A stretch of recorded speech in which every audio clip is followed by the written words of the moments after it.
Good. I was, it was interesting. I was just, as I was looking over your slides, and as we got in toward the end, with people hiding things, not saying everything that they could say and should say, and then then that question, it leads me to, so yeah, if you're a leader of people, you're a manager, you're a supervisor, how do you get them in a position where they feel like they are in a safe space and can come out with it? Ask the question, or and if you're right, if they don't, and looking through your site, if they don't say anything, is a supervisor or manager in danger of just underestimating what's really happening? Well, it must be all good. And by the way, that old school line from a supervisor or manager, well, we ought to be just lucky we've got jobs compared to a lot of people. All right, let's get on with it. All right, all good. See you later. I won't name names or supervisors. I've heard that from. Yes, I'm sure there's been a few. And they'll continue to be. We should just be grateful we have a job. Well, we are. Except right. I'm going insane. So how do we do this, Rusty? Do we literally just do it as if we plan to do it now, or what do you think? Well, I will leave it to you. Do you need or want to go through the whole thing, Jenny, or sort of I could give it a little bit of a fake intro, or kind of how I intro it in terms of, hey, we're up and running, going live today with this first in a webinar series, and then you can kind of get into a few of your slides, or if you'd like to run through the whole thing, we can do that too. Yeah, I don't know. Well, it'd be interesting. As you just flick through the slides, do you feel that the slides are enough or too many? Do you, Jen? That's probably my question mark. It looks like these move pretty quickly, frankly, Jenny. I mean, I don't. As I look at it and look at some of the notes here, and you and I talking, the time it doesn't really say to me, oh my gosh, this is going to go on way too long. Not at all. So, and you probably got a better feel for how it flows, and from a time. I mean, you're thinking easily probably half an hour to get through the slides, maybe a little more, I suppose. Yeah. Now, is that too long? I guess that's the question, because initially I was given the brief for 15 minutes. So. Gotcha. And I had my mind 30 to 45 minutes total for this whole thing. Of course, you might add in there a comment or a question that comes through as well, but and that's fine. And so if you want to kind of go through, we can kind of just take it from the top and go through. Let's see where it lands us. Yeah, let's see how it goes. And if you find there's a really good question you'd like to ask that I haven't written down, please ask. And we'll figure it out. I'll definitely jump in and try not to be too stupid about it if something legitimately comes top of mind that would add to the conversation. So yeah, absolutely. Okay, so I guess I need to share my screen, don't I? Yes, you can, or I've got the slides here too with the talking, with the speaker notes and the hard copies. So no worries.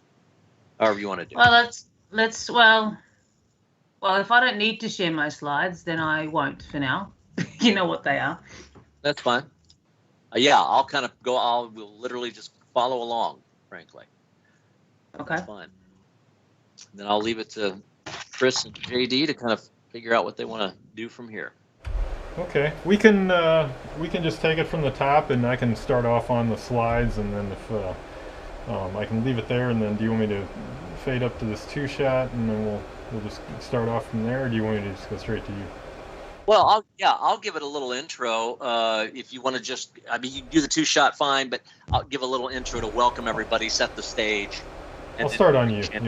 Bring Jenny in as I introduce her, which will be obvious. So that's fine. Okay, I'll go to the slide here, and then we can take it whenever you're ready. Okay. All right.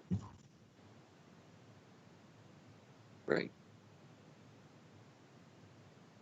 All right, I'll say something to the effect of, here we go. Hi, everyone. We are up and running and ready to go for today's webinar, brought to you by Caterpillar and Caterpillar Safety Services. I'm Rusty Dunn. Welcome to everyone coming to us from the United States and around the world. This is the first in a series of weekly educational webinar sessions focused on different aspects of safety leadership and communication in the construction industry and trades, and looking at both not just physical health, but mental health.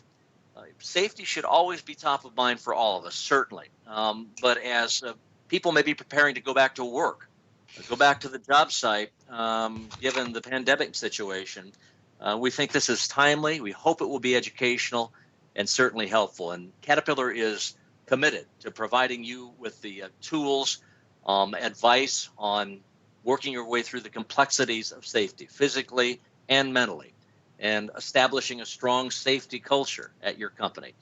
So today, we want to start this series around the psychology of safety and helping leaders better understand employee behavior, especially during these uncertain times. And we thought, who better to lead this session than Jenny Krasny, live from Australia. Jenny is an operational risk consultant with Caterpillar Safety Services. Jenny, it's great to see you. Thank you for getting up so early in your part of the planet. How are you? I'm really well, Rusty, and thank you for letting me be here and spending some time with you today. Well, this is so timely, and I'm really looking forward to some of your advice, the expertise you can share. And the good news is we're going to be able to share people's comments and perhaps take some questions as we go through this live session real time. So we'll do our best to get to those. But bottom line is, whatever questions do come in during our session, you and I talking, we will try to get all of those answered at some point.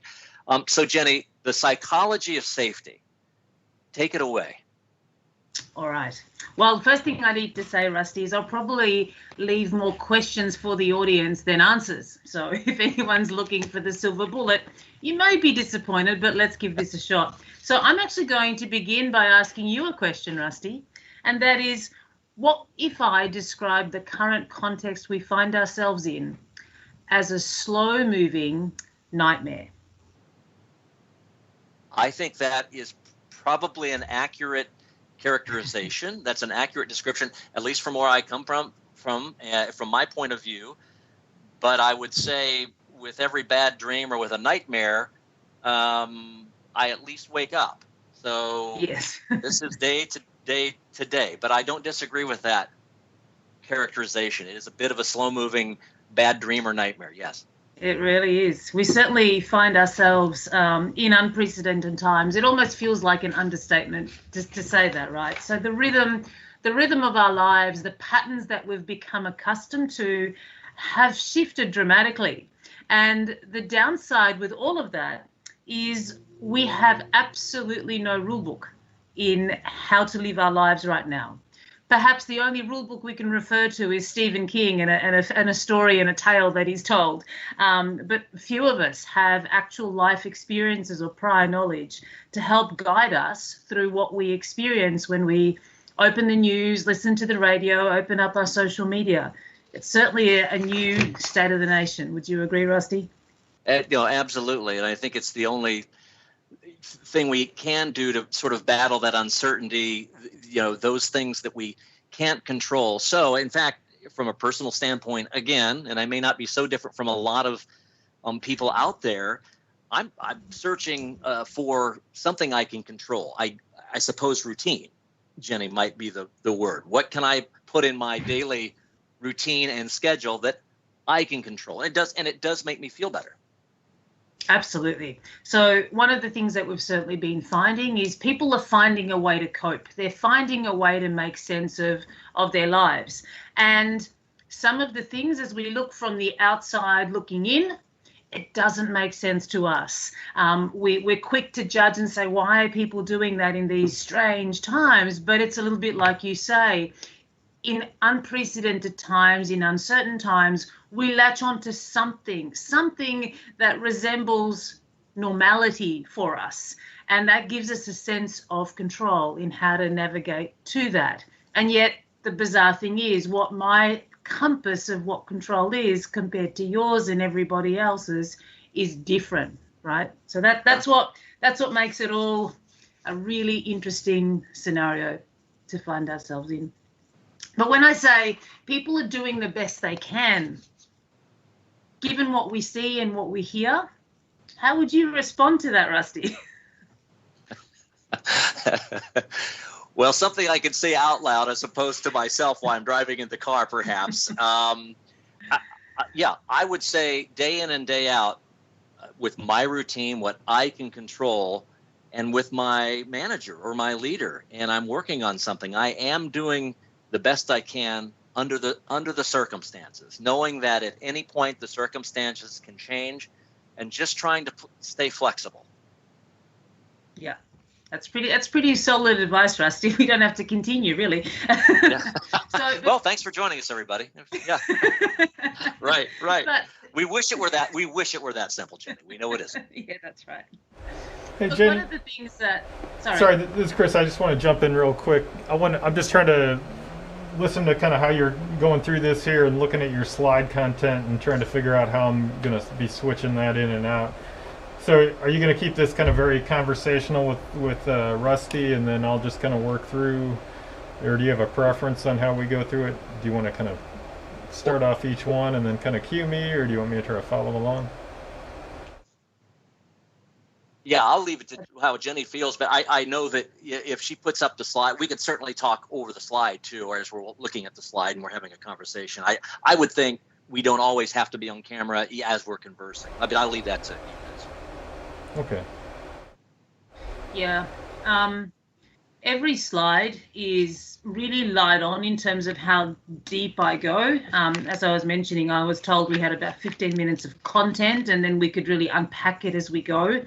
So the slides are deliberately light. I intend to kind of keep it moving a little bit like Rusty and I are doing right now. I'd like the audience to feel like they're watching two people having a conversation. That would be my ideal.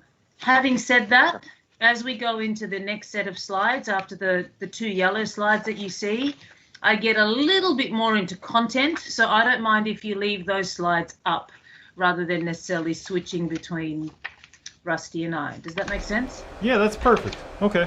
Yeah, we can do that.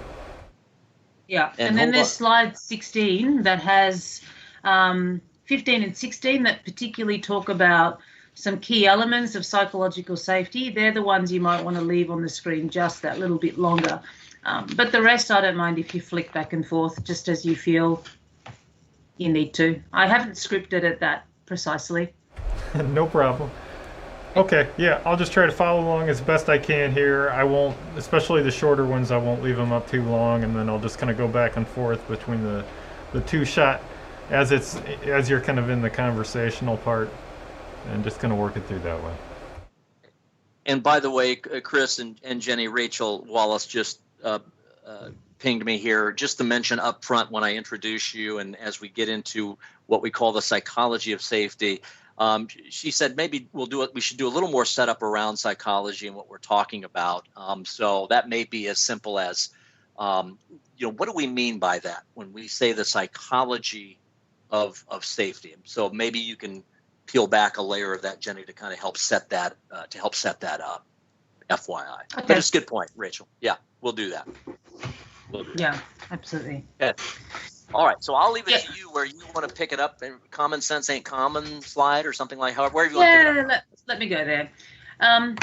So just from the outside looking in, as I listen and I observe,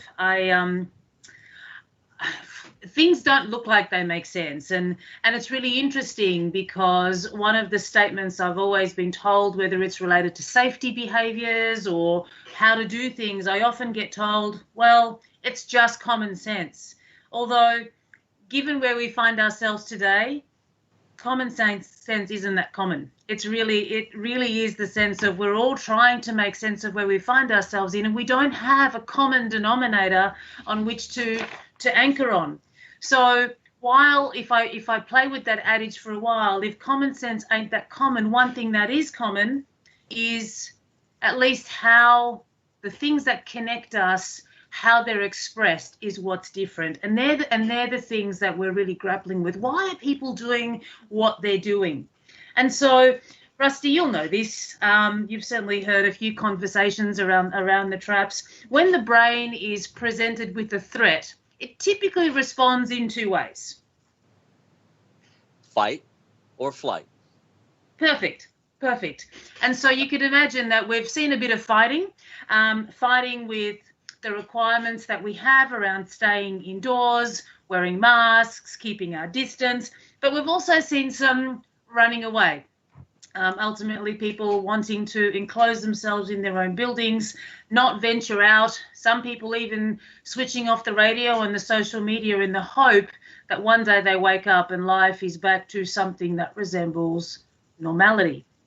So that's one thing we know about the brain. Yep. And let me ask you, and again, maybe it's just not, but with the circumstances we're in at the moment, and I assume the fight or flight response, depending on the situation, again, that could change day to day. You know, perhaps on Monday, I'm in for the fight. Here I am, ready to go. But by the time we get to later in the week, by the time we get to Thursday, and depending on what stressors, what work situations, what's happened on the job site, I'm ready to take flight. I'm ready to flee. Which is 72 hours after I was feeling pretty good and ready to fight. I assume that's not unusual, maybe, in some cases. Absolutely not. So we go through a cycle of emotions and how we're feeling. Some days, as you say, you wake up strong, ready for the day. And as the week wears on and it becomes a little bit like Groundhog Day, the fight for many of us fizzles away, and the first thing we want to do is literally stay under the bed covers and hope that alarm switches off. But it will change and ebb and flow throughout the day, as you say, as stresses present us. Absolutely. And I think that's what makes human beings so wonderfully frustrating and beautiful at the same time. As I navigate this planet supporting our customers, I often find the assumption that people are rational and objective and conscious 100% of the time, and yet we find that we're not, and we're certainly not predictable 100% of the time. But what we are predictable about are the things that are likely to trigger our fight and flight response. And so while that might look a little bit different to you and me, one of the things that we've discovered through the wonderful work of a guy by the name of David Rock, he said, sure, there is a fight-flight response, and typically when we think of a fight-flight response, we think of the saber-toothed tiger. But these days, if we come back into the present, the saber-toothed tiger doesn't lurk around the corner, but it comes in the shape of a memo, a message that we receive on our phone, news that we hear on the radio, and that message coming through triggers particular buttons in our brain that tells us whether we fight, we run away, or we stay and engage. And he's coined this term called SCARF, you know, our sense of status, our sense of certainty. Do we know what lies ahead of us? Our sense of choice. Do we have a sense of choice? So when people say you must do this and you must do that, you'll typically find most human beings will rebel. We typically don't like to have our wings clipped. We like to feel that we've got some choice in the matter. And in many respects, some of the circumstances we find ourselves in today, it feels like we have no choice. We're stuck. And that can certainly take some of the fight or the get up and go within us away, as you mentioned a bit earlier, right? So, Jenny, let me ask you, relate this then, fold that over to into a business or a construction site, or you have a manager, supervisor, leader of people. How can this come into play, I suppose, good or bad, in the real world? Yeah, really interesting. And it's interesting when you say the real world, it also depends what country we're talking about. So certainly when I deal with a lot of my compatriots here in the Southern Hemisphere, particularly our Asian nations, status is a big deal. We have workforces that look to authority, don't question authority. So the sheer presence of an authoritative figure or a leader on site immediately threatens our response. It challenges our status. potentially because we've got a senior within the room, and so therefore our ability to potentially say what we want to say, so that's our autonomy, tends to get blown away because we don't want to voice inappropriately to a leader. You bring that in the Australian context, however, our sense of authority and respect for authority is a little bit different. We will openly challenge a leader who says we will do it this way, and we're likely to say, let's talk about it. Why? Yeah. Whereas in other countries, that's not the case. So knowing what triggers each other's buttons certainly depends heavily on not only our context, but also our culture and the context we find ourselves in. Yeah. Very good. Thank you. Yeah. The other things that you can imagine that our times today have challenged us with are the other two elements of the SCARF model. One is our desire to relate. And one of the things that has been sitting a little bit uneasily with me since this whole phenomenon that we're experiencing broke out is this concept of social distancing.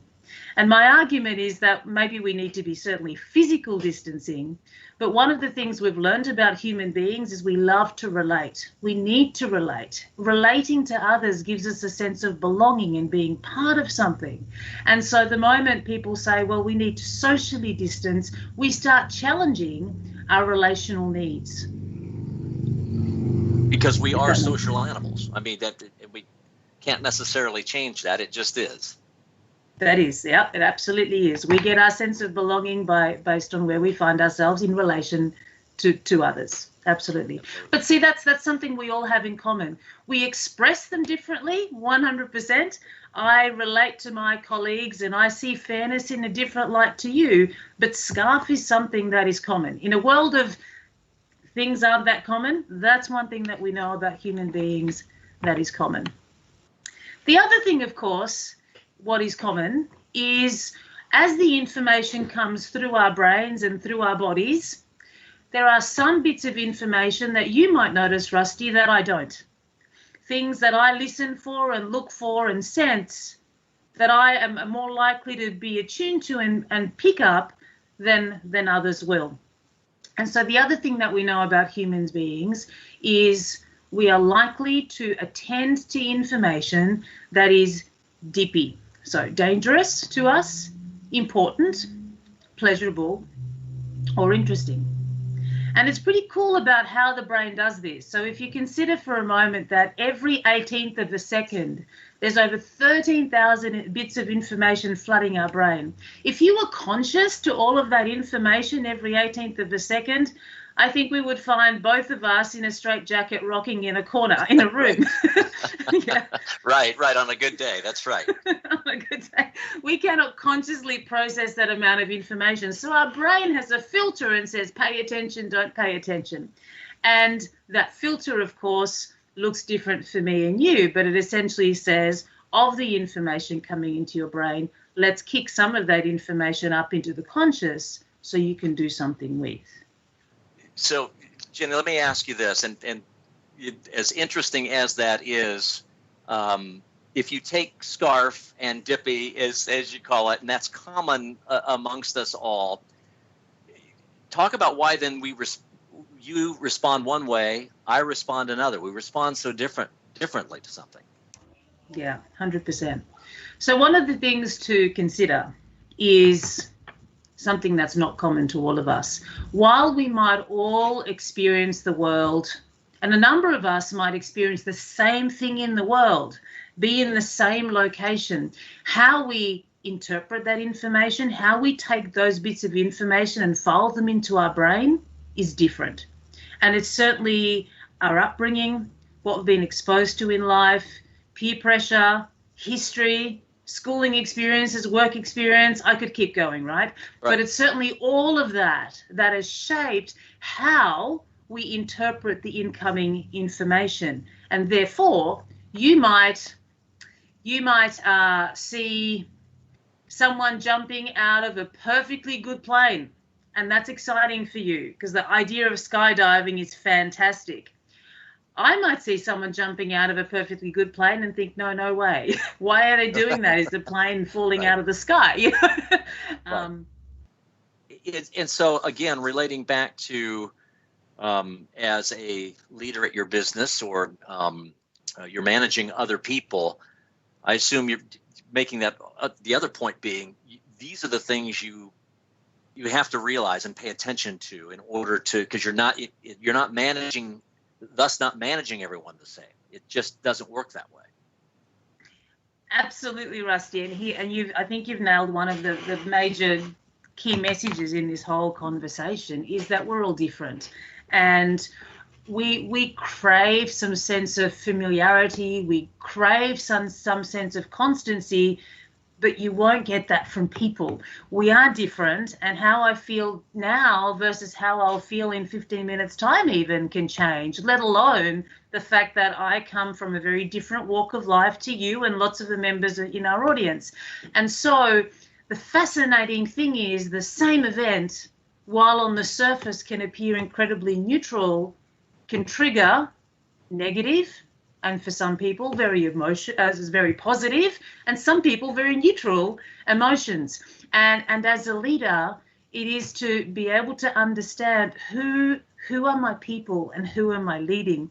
So many leaders, when I say to them, one of your key roles is to know your people, often tell me, well, Jenny, I'm not a psychologist. My job isn't to know my people that deeply.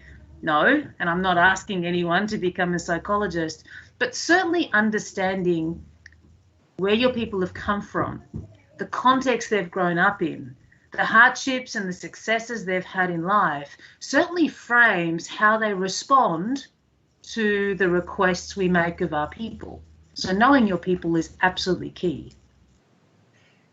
Yes, and as you get to know your people, knowing maybe you've got an individual with no family, he's a young person just starting out in his career, versus someone who's been around the business for a long time, and they have a family to support. Just vast differences in where they're at in life and their approach to things. Yeah, absolutely. And that's the other component, of course, is that all our emotions and all our experiences are filed away into our brain based also on the context we find ourselves in, specifically what is valuable to us at any point in time. So as you say, if I'm single, carefree, I only have to look after myself, I'm likely to lead my life very differently, spend my money very differently to somebody who now has to come home and has 3 mouths to feed, 3 young children at school, and a mortgage to pay. So certainly how I then spend my money and how I choose to spend my time will be different, because I clearly value things differently at any point in time. And that's what makes humans, as I mentioned earlier, so fascinating and frustrating all in one. We can't just put ourselves in a hole and say, here we are, you will forevermore stay that way. Yeah, it's pretty cool. But what's also so fascinating, and this is what's causing some questions for people, is, okay, I get that, but how is it that people are showing up now? I can't grapple what people are doing, fighting over the last product on a shelf, or doing some of the other things that we're seeing in media. And this is the bizarre thing. So everything we've experienced in life today is stored in our brain. It's stored there. We're not aware that it's there. It's in one of those filing cabinets. Now, some of those filing cabinets have been beautifully sorted by ourselves. We know what belongs in every filing cabinet. And yet, there's a lot that sits there that we're unaware of. And there are things that occur in our environment that becomes a trigger for those things to emerge. So most of the things that's sitting in our brain is sitting in our unconscious brain. This is the part of the brain that we don't access consciously, right? This is the part of the brain that houses our habits, our past experiences, our emotional things, as well as it governs how our body runs. It makes sure that our heart keeps beating and all of those wonderful things. We're not conscious of that.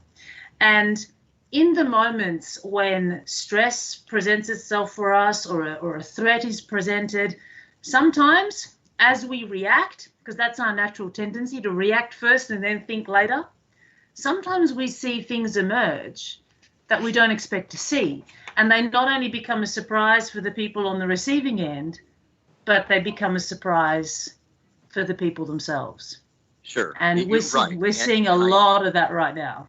I was going to say, you may have those occasions or situations, be it in an office, be it on a job site, someone reacts, something emerges, and something gets said, the person acts a certain way, and then you'll hear a coworker, no doubt, say, I've never seen them act that way before. Mm-hmm. I would have never imagined. Yeah.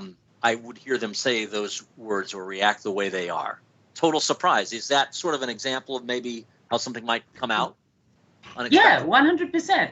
All of a sudden, we're presented with something, we say something, we react a particular way, we walk away and say, I feel strangely about this, and I don't know why.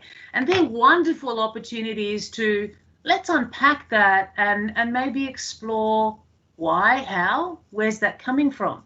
From a safety perspective, what's frustrating and interesting to me, Rusty, is typically what happens in most organizations is an incident occurs. And no doubt one of the very first questions after, are you okay, is, what were you thinking? It frustrates safety professionals when I turn around and say, would you consider for a moment that they weren't, at least not consciously? No, it's a great point. And is that sort of some of the advice you would give me as a manager or a supervisor to sort of ask that series?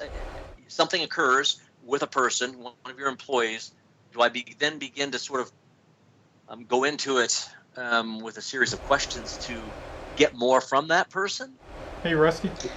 Yeah. Oh, sorry. Yeah, Chris. No, that's all right. I just want to jump in here because I want to be a little cognizant of the amount of time that we've got and everything, and I want to make sure, especially for these slides 15 and 16, that we've got some time to spend on those. And as I've been kind of following along here, it's been kind of hard to kind of match up the conversation with the slides in the beginning, which is okay, but I just want to make sure I'm on the right track here. Yeah, so we're about one slide away from 15 and 16. Okay. Yeah. So to respond to, and I know this is likely to go a little bit differently to later on, but that's okay. we've got a pattern. So to that point, Rusty, I think before we go by our first instinct to ask a series of questions as a manager, other than making sure that someone's removed from a hazard or a risk or something that's likely to hurt them, the first thing that we need to do as a manager is create a context of psychological safety. And by that I mean, let's just be silent and be there with somebody. Because typically one of the things that human beings really want to do is fill silence. But rather than us as a manager do it, why don't we let our people do it? Let them fill the silence with the things that occur for them. Now, the dilemma we have in organizations today is people are reluctant to fill that silence with the things that are really occurring for them. They're reluctant to feel safe, feel free to be truly themselves. Psychological safety is defined as the ability to feel free to speak up, act, and be who you truly are. And as I mentioned, this is a context where people can freely be their authentic selves, and managers potentially or colleagues who tend to want to fill in the space and not let an employee express themselves are not going to create the space where we truly understand what's sitting behind some of these behaviors or conversations that someone is leading. Now, if you want to know if psychological safety is present in your workplace, well, psychological safety asks 3 questions. Now, as you read these questions on the slide, my suggestion to you is if you can end the question with, without fear. So for question 2, do I feel safe to ask for help, speak up, and offer new ideas without fear of ridicule?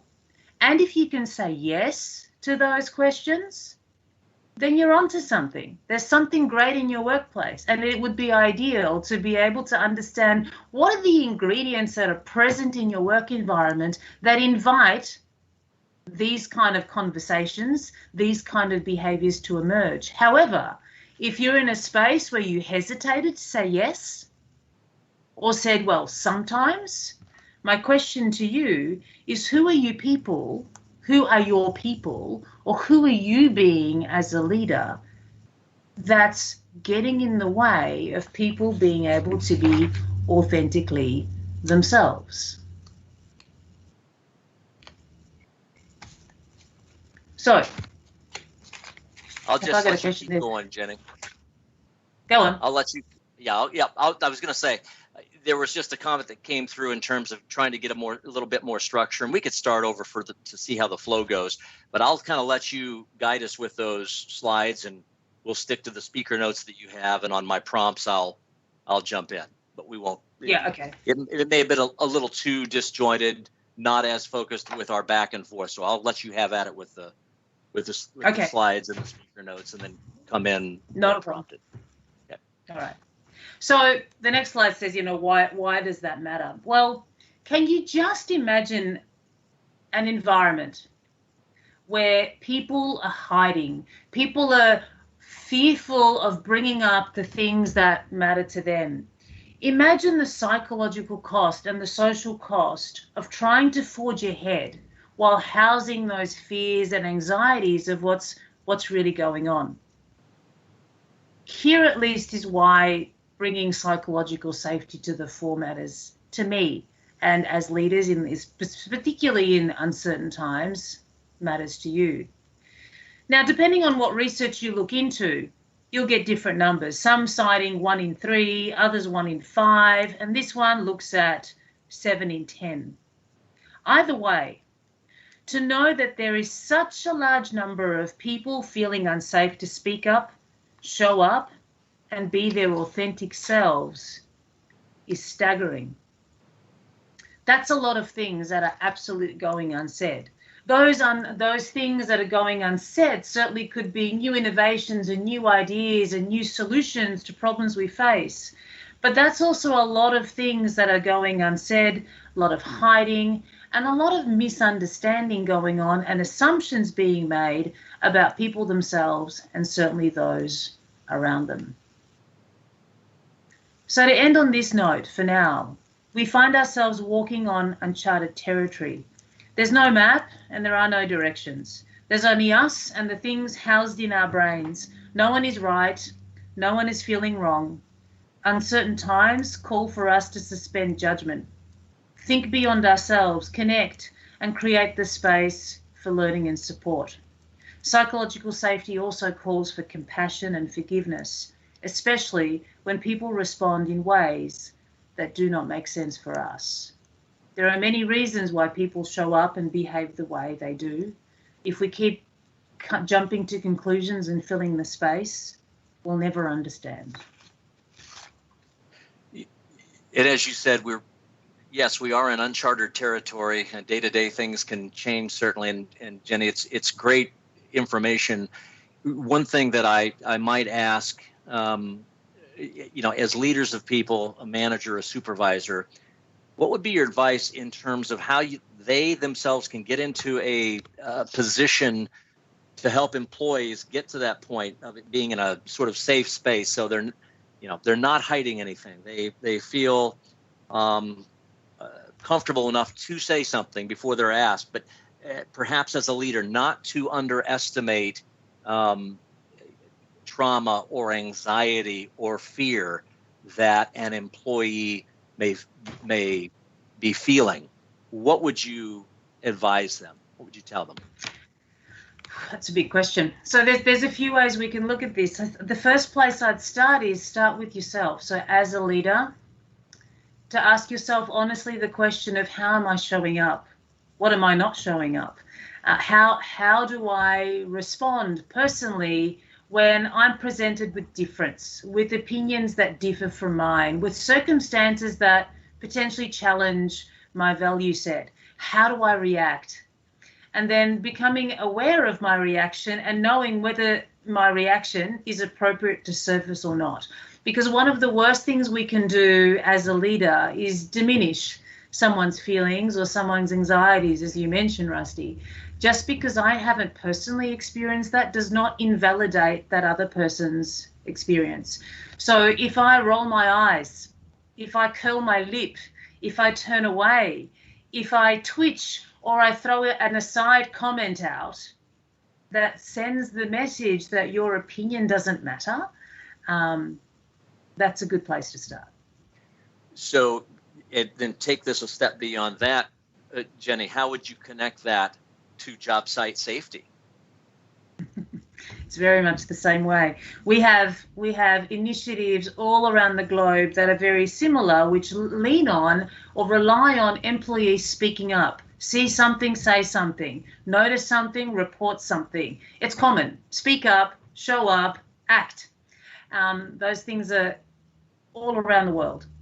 And yet, when employees do show up, speak up, and act, often there are many managers and many supervisors who do nothing with the information that's been given to them. Or if they do, they don't communicate that they've absorbed that message or done something with it.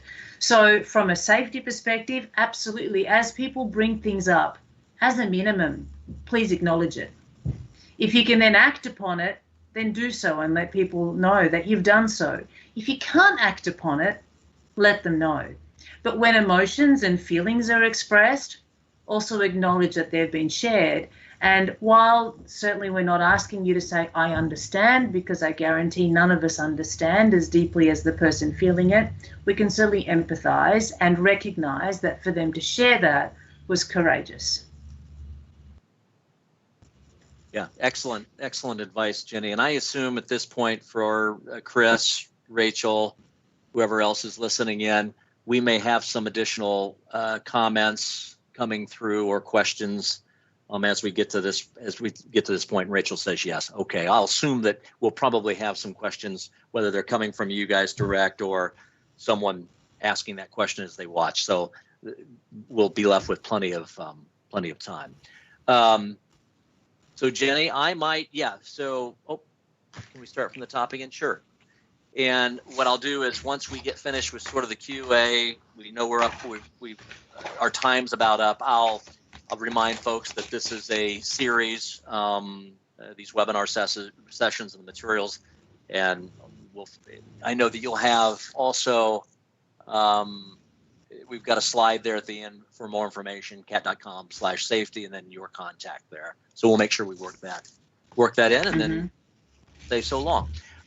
Sounds like they want to start from the top again with a little more structured presentation versus conversation. That may be as much my fault as it's nobody's fault, but I'll shut up, let you go through the slides, and we'll stick to the speaker notes and my prompts.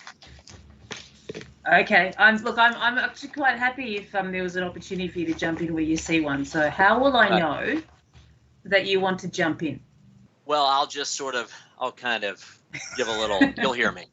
I'll try to do it at a point where you've stopped talking for a second, and I'll jump in with something. But don't worry, we'll make it.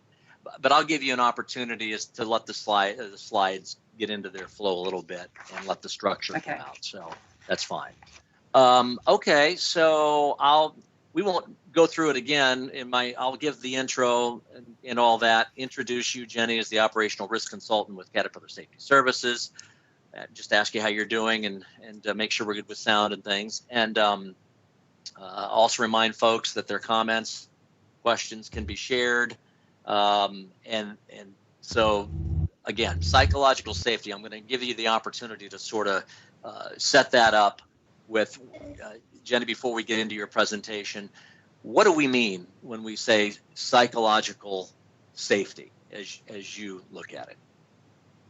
Yeah, great. And I have to say, I am so delighted we're in a context now where we can freely talk about psychological safety. For a long time, safety has focused on the physicality of safety, the things that can fall out of the sky, overhead, beside me, that can physically harm me.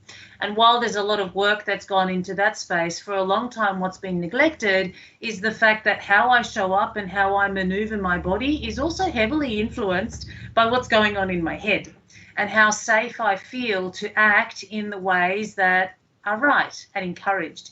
And psychological safety, as distinct from mental health, which obviously looks at mental illness and potentially pathology and whether we're feeling happy and sad, this goes a little bit beyond that and has a look at, do I feel that I am free to act, speak, and be uniquely me in the workplace? So I'm going to get into that as we move into our presentation today. But before I go towards the end of our presentation, let me begin at the beginning. And Rusty, I'm going to ask you a question before we start. And it goes along the lines of, what if I describe the current context we find ourselves in today as a slow-moving nightmare? I would say that is probably, for me, an accurate description, an accurate depiction, I feel, on perhaps a given day. Except sometimes, Jenny, with a bad dream or a nightmare, you know that you will wake up and you can say to yourself it was just a bad dream. But in some ways, the situation we find ourselves in, it's sort of day after day after day. But I think that's accurate, yes. Yeah, perfect. It certainly is an unprecedented time. It's like we've jumped onto the treadmill and we don't know where the stop button is. It just keeps going. It just keeps persevering. It's almost an understatement to say we find ourselves in unprecedented times. Certainly the rhythms of our lives have been disrupted. What we have anchored to each day has changed absolutely dramatically. There is no rule book for what we're going through. Perhaps a science fiction novel or a novel by Stephen King, for example, might shed some light, but there is no pattern or some predetermined behaviours that we need to be following in order to determine and respond to what we're dealing with today. Yet, we still have to show up. We still have to somehow face the world and contribute to society, and for those who have a role to play in organisations, we still have to do our jobs.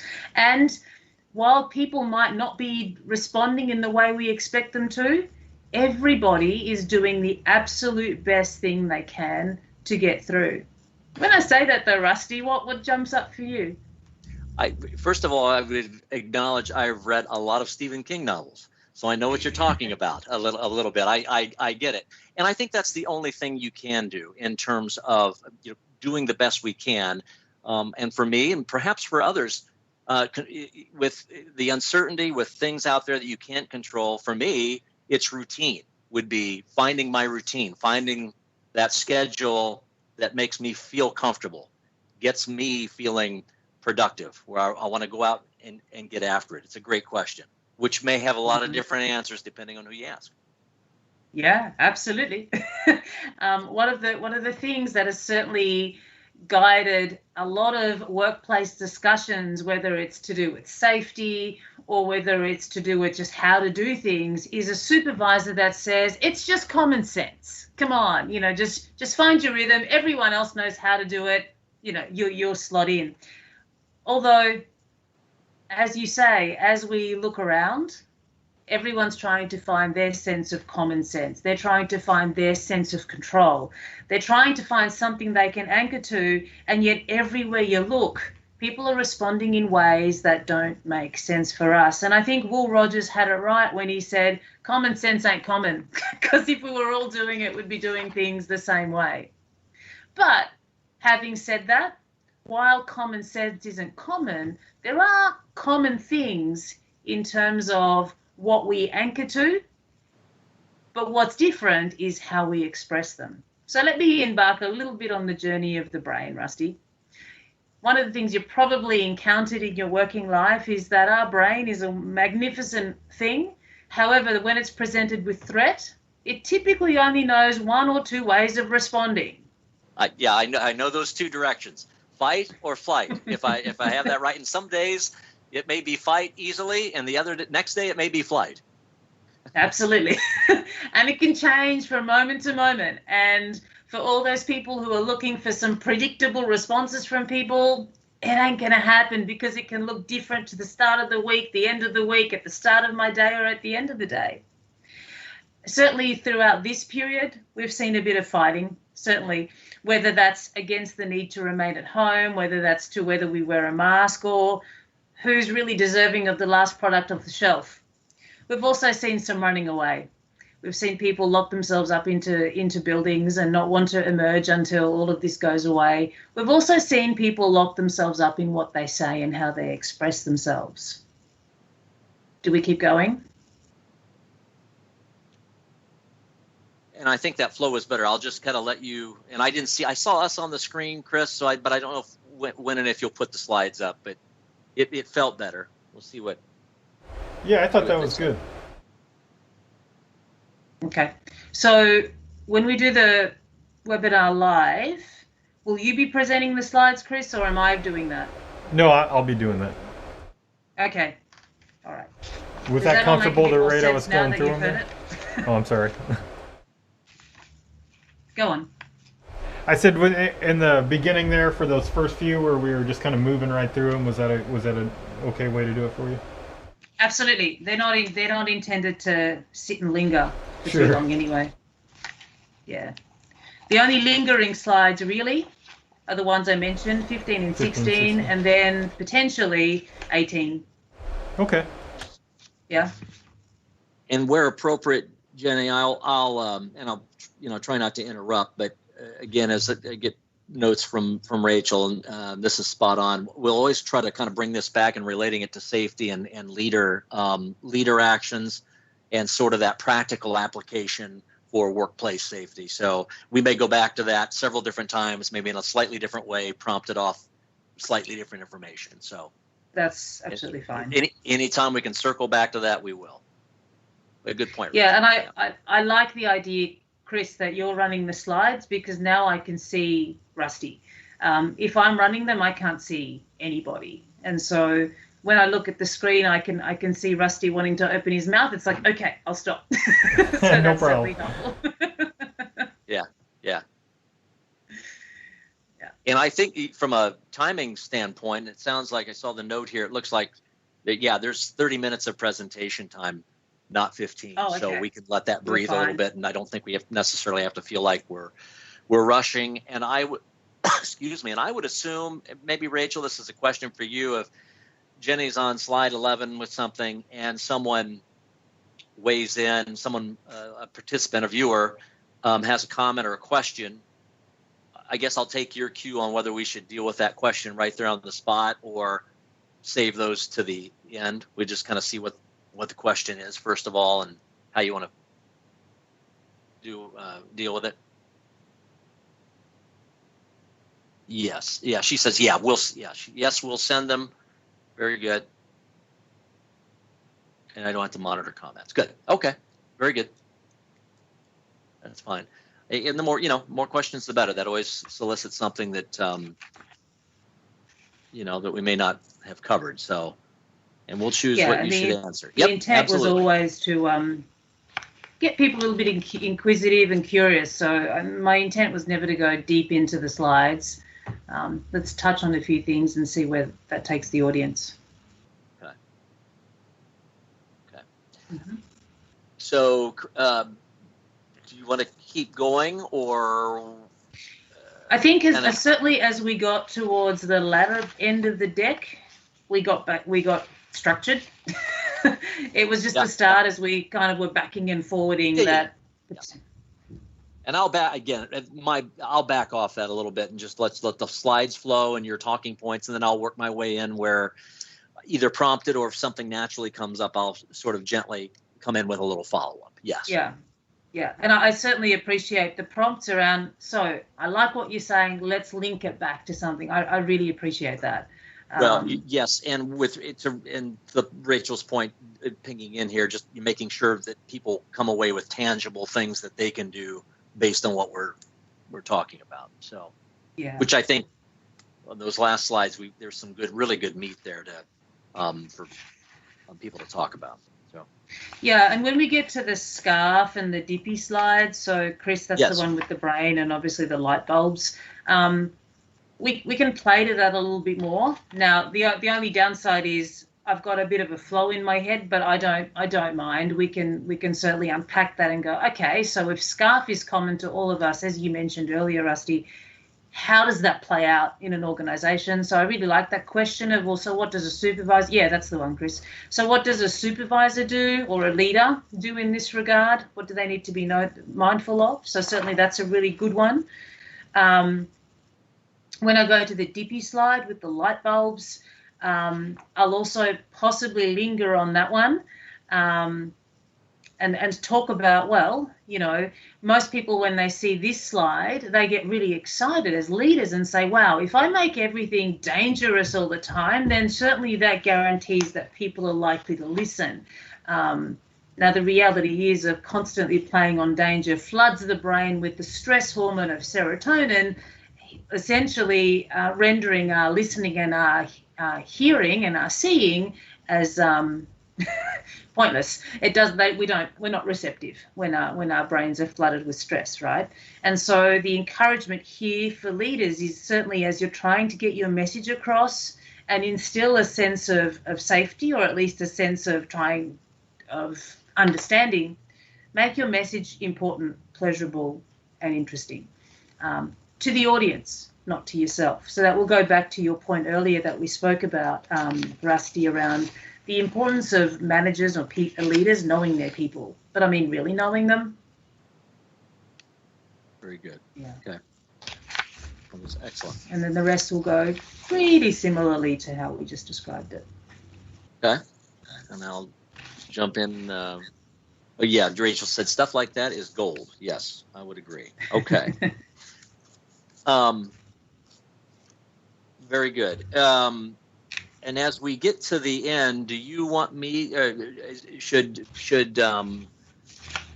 Jenny, perhaps, depending on what questions we have to deal with, and before we get to saying our goodbyes, do we want to have Jenny then prompt up, or maybe I ask the question in terms of how give us some of that contact information. CAT.com/safety. They can talk with you. What can people do if they want to learn more? They're interested in, establishing the type of culture you've talked about. Should they contact CAT Safety Services directly? Should that be kind of a question for you, Jenny, to go ahead and kind of hit out of the park when the time comes? I would love you to ask that question. Yeah. No, absolutely, absolutely. Yeah. And then I'll simply say there are multiple ways to do it. You can certainly visit our website. You can use the QR code? Is that what it's called? Oh yeah, Rachel Proper said there will be a link and a QR code. Yes. Yeah, there is. So I can certainly say, well, for initial inquiries and wanting to know more and how we can certainly support our customers in building a culture of psychological safety in their organization, then absolutely. Here are two links you can certainly go to. If there's more specific questions around some of the concept I've described that people would like me to answer the questions that they had that we couldn't get to or they didn't bring up, then certainly email me. I've just noticed on the slides, ladies, that my surname on my email address is spelt incorrectly. Whoops. It's funny with my surname. I either get Crazy, Kransky, or Cransy. And Cransy, I go, oh, that's an interesting variation. Right. But often I get Crazy or Kransky. And it's like, yeah, look, being a European by background, I was often referred to as a Polish sausage, so it works. Crazy sausage. At the end of the day, it works. There was another note to make sure to mention, whether that's you or me mentioning it, that people can fill out the form to get the slides from today or from the presentation. So that's great. And once we kind of sort of get through that, and I'll just sort of put the call out to join us for that next safety education webinar next week. Same time, same place, talking about communication strategy, and then basically say thank you, Jenny, and look forward to seeing everybody next time. Cool. Okay. All right. So I'll take these slides, my commentary, and stick on some post-it notes so I can spend more time staring at the screen. I might change some of the commentary underneath some of the slides, Rusty, but not significantly that it throws you. No, that's fine. No, I'll pay close attention and be ready to come in with my cue or some insightful question. So no problem. Okay. Wonderful. So Chris, on your end, you okay? Yeah, I'm good here. I'm just getting a few things dialed in, but yeah, I think we're good. Oh, okay. And Rachel just mentions we'll all want to join this a half hour early. Like the meeting is scheduled tomorrow so we can troubleshoot any tech issues. Yep, absolutely. absolutely. We'll be in bright and Easy. early. And Jenny, you have to Indeed, actually we get will. some sleep. We want you to be as sharp as you always are. So, oh, and she says if people have specific questions, we want them to put them in. They put them in the comments, not private email. If people have specific, okay. Yeah, I understand that that's possible while we're in the webinar, but I'm talking about those that emerge after the presentation. That's when I refer to the email. Is that not the right thing to say? Well, we'll see if she responds here. Oh, Nicole's responding. Hold on just a second. They can still chat them in,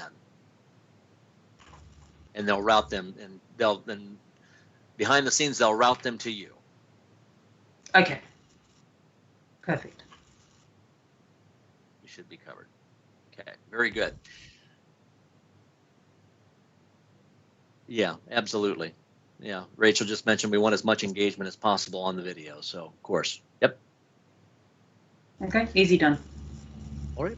I'll look over the slides as well, and then we'll let you get on with it. And this should be good tomorrow. We'll let this thing kind of flow, and it feels pretty good. And I don't think timing's not going to be an issue. It goes along pretty well once we let it roll. So.